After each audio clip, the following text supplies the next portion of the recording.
ಇವತ್ತಿನ ವಿಡಿಯೋದಲ್ಲಿ ಟೊಮೆಟೊ, ಈರುಳ್ಳಿ ಹಾಗೆಯೇ ಹಸಿರು ಮೆಣಸಿನಕಾಯಿನ ಬಳಸಿ ತುಂಬಾ ರುಚಿಯಾಗಿರುವಂತಹ ಹಾಗೆಯೇ ಸಿಂಪಲ್ ಆಗಿರುವಂತಹ ಒಂದು ಸಾಂಬಾರನ್ನು ಯಾವ ರೀತಿಯಾಗಿ ಮಾಡೋದು ಅಂತ ನೋಡೋಣ. ಇದನ್ನು ನೀವು ಬಿಸಿ ಬಿಸಿಯಾಗಿರುವಂತಹ ಅನ್ನದ ಜೊತೆ ಹಾಗೆಯೇ ಇಡ್ಲಿ ಜೊತೆಗೆಲ್ಲ ಸರ್ವ್ ಮಾಡ್ಕೊಳ್ಬೋದು. ತುಂಬಾ ರುಚಿಯಾಗಿರುತ್ತೆ. ಇದನ್ನು ಮಾಡಲಿಕ್ಕೆ ಮೊದಲು ನಾನಿಲ್ಲಿ ಒಂದು ಅಗಲವಾಗಿರುವಂತಹ ಪಾತ್ರೆಗೆ ಸಣ್ಣ ಚಮಚೆಯಲ್ಲಿ 4 ರಿಂದ 5 ಚಮಚ ಆಗುವಷ್ಟು ಎಣ್ಣೆನ ಹಾಕೊಳ್ತಾ ಇದ್ದೀನಿ. ನೋಡಿ, ಎಣ್ಣೆ ಸ್ವಲ್ಪ ಈ ರೀತಿಯಾಗಿ ಬಿಸಿ ಆಗ್ತಿದ್ದಂಗೆ ಇವಾಗ ನಾನಿಲ್ಲಿ ಅರ್ಧ ಚಮಚ ಆಗುವಷ್ಟು ಜೀರಿಗೆ ಮತ್ತು ಸಾಸಿವೆ ಎರಡನ್ನೂ ಒಟ್ಟಿಗೆ ಹಾಕೊಳ್ತಾ ಇದ್ದೀನಿ. ಹಾಗೆಯೇ ಇದ್ರ ಜೊತೆಗೆ 1 ಗರಿ ಆಗುವಷ್ಟು ಕರಿಬೇವು ಸೊಪ್ಪನ್ನು ಹಾಕೊಳ್ತಾ ಇದ್ದೀನಿ. ಜೀರಿಗೆ ಸಾಸಿವೆ ಎಲ್ಲ ಚೆನ್ನಾಗಿ ಚಿಟಪಟ ಅಂತ ಸಿಡಿದು ಕರಿಬೇವು ಸೊಪ್ಪೆಲ್ಲ ಚೆನ್ನಾಗಿ ಫ್ರೈ ಆಗಬೇಕು. ನೋಡಿ, ಅಲ್ಲಿವರೆಗೂ ಇದನ್ನು ಬೇಯಿಸ್ಕೊಂಡು ತಗೊಳ್ಬೇಕು.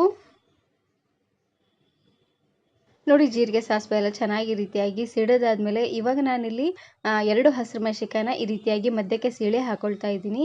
ಇವು ಜಾಸ್ತಿ ಖಾರ ಏನೂ ಇರೋದಿಲ್ಲ, ಮೀಡಿಯಂ ಖಾರವಾಗಿರುವಂಥ ಹಸಿರು ಮೆಣಸಿನಕಾಯಿನ ಹಾಕೊಳ್ತಾ ಇದ್ದೀನಿ. ಹಾಗೆಯೇ ಇದ್ರ ಜೊತೆಗೆ ಮೀಡಿಯಂ ಸೈಜಿನ ಒಂದು ಈರುಳ್ಳಿಯಲ್ಲಿ ಅರ್ಧ ಭಾಗದಷ್ಟು ಈರುಳ್ಳಿನ ಈ ರೀತಿಯಾಗಿ ತೆಳ್ಳದಾಗಿ ಉದ್ದವಾಗಿ ಕಟ್ ಮಾಡಿ ಹಾಕೊಳ್ತಾ ಇದ್ದೀನಿ. ಈರುಳ್ಳಿ ಎಲ್ಲ ಚೆನ್ನಾಗಿ ಸಾಫ್ಟ್ ಆಗಬೇಕು. ನೋಡಿ, ಅಲ್ಲಿವರೆಗೂ ಲೋ ಫ್ಲೇಮ್ನಲ್ಲೇ ಇಟ್ಟು ಬೇಯಿಸ್ಕೊಂಡು ತಗೊಳ್ಬೇಕು.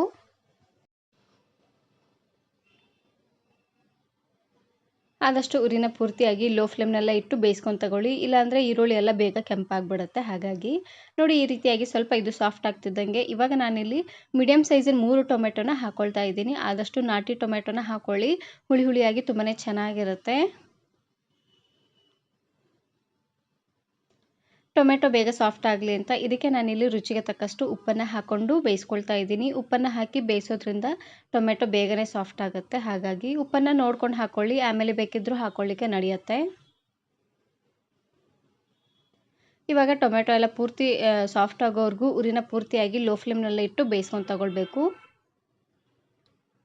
ನೋಡಿ, ಟೊಮೆಟೊ ಎಲ್ಲ ಚೆನ್ನಾಗಿ ಸಾಫ್ಟಾಗಿ ಬೆಂದಾಗಿದೆ. ಇವಾಗ ನಾನಿಲ್ಲಿ ಸ್ಪೂನಿನ ಸಹಾಯದಿಂದ ಈ ರೀತಿಯಾಗಿ ನೀಟಾಗಿ ಸ್ಮ್ಯಾಶ್ ಮಾಡ್ಕೊಂಡು ತಗೊಳ್ತಾ ಇದ್ದೀನಿ. ಈ ರೀತಿಯಾಗಿ ಮಾಡೋದ್ರಿಂದ ಟೊಮೆಟೊ ಅಲ್ಲಿರುವಂಥ ಹುಳಿ ಎಲ್ಲ ಚೆನ್ನಾಗಿ ಬಿಟ್ಕೊಳ್ಳುತ್ತೆ.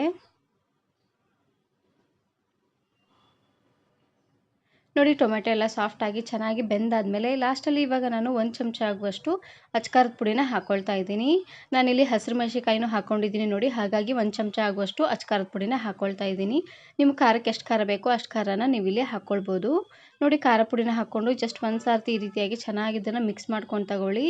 ಖಾರ ಪುಡಿನ ಹಾಕ್ಕೊಂಡಾದ್ಮೇಲೆ ಜಾಸ್ತಿ ಹೊತ್ತೇನು ಬೇಯಿಸೋ ಹಾಗಿಲ್ಲ, ಬೇಯಿಸಿದ್ರೆ ಒತ್ತೋದಂಗೆ ಆಗಿಬಿಡುತ್ತೆ. ಹಾಗಾಗಿ ನೋಡಿ, ಲಾಸ್ಟಲ್ಲಿ ಇವಾಗ ನಾನು ಬೇಳೆನ ಹಾಕ್ಕೊಳ್ತಾ ಇದ್ದೀನಿ. ನಾನಿಲ್ಲಿ ಟೀ ಕುಡಿಯೋಂಥ ಕಪ್ಪಲ್ಲಿ 1 ಕಪ್ ಆಗುವಷ್ಟು ತೊಗರಿ ಬೇಳೆ ಹಾಗೆಯೇ 2 ಗೆಡ್ಡೆ ಆಗುವಷ್ಟು ಬೆಳ್ಳುಳ್ಳಿ, ಅರ್ಧ ಚಮಚ ಆಗುವಷ್ಟು ಅರಶಿನ ಪುಡಿನ ಹಾಕ್ಕೊಂಡು ಕುಕ್ಕರಿಗೆ ಹಾಕಿ ಒಂದು 3 ವಿಸಿಲ್ ಕೂಗಿಸಿ ಈ ರೀತಿಯಾಗಿ ನುಣ್ಣದಾಗಿ ಬೇಯಿಸ್ಕೊಂಡು ತಗೊಂಡಿದ್ದೀನಿ. ಇದೆಲ್ಲ ಚೆನ್ನಾಗಿ ಬೆಂದಾದ್ಮೇಲೆ ಇದನ್ನು ಪೂರ್ತಿ ನುಣ್ಣದಾಗಿ ಸ್ಮ್ಯಾಶ್ ಮಾಡಿಕೊಂಡು ಹಾಕ್ಕೊಳ್ತಾ ಇದ್ದೀನಿ.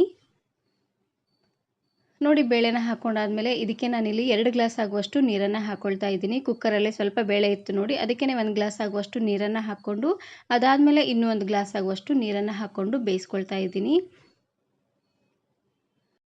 ಲಾಸ್ಟಲ್ಲಿ ಇದಕ್ಕೆ 1 ಚಮಚ ಆಗುವಷ್ಟು ಸಾಂಬಾರು ಪುಡಿ ಮಸಾಲಾನ ಹಾಕ್ಕೊಂಡ್ರೆ ಆಯಿತು. ತುಂಬಾ ರುಚಿಯಾಗಿರುವಂತಹ ಸಾಂಬಾರು ರೆಡಿಯಾಗಿ ಹೋಗ್ಬಿಡುತ್ತೆ. ಇವಾಗ ಉರಿನ ಪೂರ್ತಿಯಾಗಿ ಲೋ ಫ್ಲೇಮ್ನಲ್ಲೇ ಇಟ್ಟು ಚೆನ್ನಾಗಿ ಇದನ್ನು ಕುದಿಸ್ಕೊಂಡು ತಗೊಳ್ಬೇಕು. ಮೇಲ್ಗಡೆ ಮುಚ್ಚಳನ ಈ ರೀತಿಯಾಗಿ ಅರ್ಧಕ್ಕೆ ಮುಚ್ಚಿ ಬೇಯಿಸ್ಕೊಳ್ಳಿ. ಈ ರೀತಿಯಾಗಿ ಪ್ಲೇಟನ್ನು ಅರ್ಧಕ್ಕೆ ಮುಚ್ಚಿ ಬೇಯಿಸೋದ್ರಿಂದ ಉಕ್ಕಿ ಚೆಲ್ಲೋದಿಲ್ಲ. ಹಾಗಾಗಿ ಇವಾಗ ನೋಡ್ತಾ ಇರ್ಬೋದು ಚೆನ್ನಾಗಿ ಕುದಿ ಬರ್ತಾ ಇದೆ.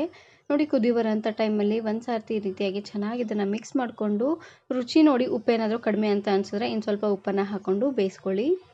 ಇದರಲ್ಲಿರುವಂಥ ಬೂರ್ಗ ಎಲ್ಲ ಪೂರ್ತಿಯಾಗಿ ಹೋಗಬೇಕು. ನೋಡಿ, ಅಲ್ಲಿವರೆಗೂ ಇವಾಗ ಲೋ ಫ್ಲೇಮ್ನಲ್ಲೇ ಇಟ್ಟು ಬೇಯಿಸ್ಕೊಂಡು ತಗೊಳ್ಬೇಕು.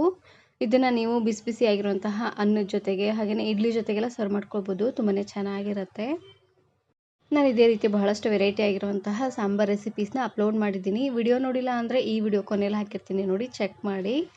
ಇವಾಗ ನಾನಿಲ್ಲಿ ಪ್ಲೇಟನ್ನು ಮತ್ತೆ ಮುಚ್ಚಿ ಬೇಯಿಸ್ಕೊಳ್ತಾ ಇದ್ದೀನಿ. ನೋಡಿ, ಈ ರೀತಿಯಾಗಿ ಚೆನ್ನಾಗಿದು ಸಾಂಬಾರು ಕುದಿಬೇಕು. ನೋಡಿ, ಅಲ್ಲಿವರೆಗೂ ಚೆನ್ನಾಗಿ ಇದನ್ನು ಕುದಿಸ್ಕೊಂಡು ತಗೊಳ್ಬೇಕು. ಸಾಂಬಾರನ್ನು ನಾವು ಎಷ್ಟು ಚೆನ್ನಾಗಿ ಕುದಿಸ್ತೀವೋ ನೋಡಿ ಅಷ್ಟೇ ರುಚಿಯಾಗಿ ಬರುತ್ತೆ.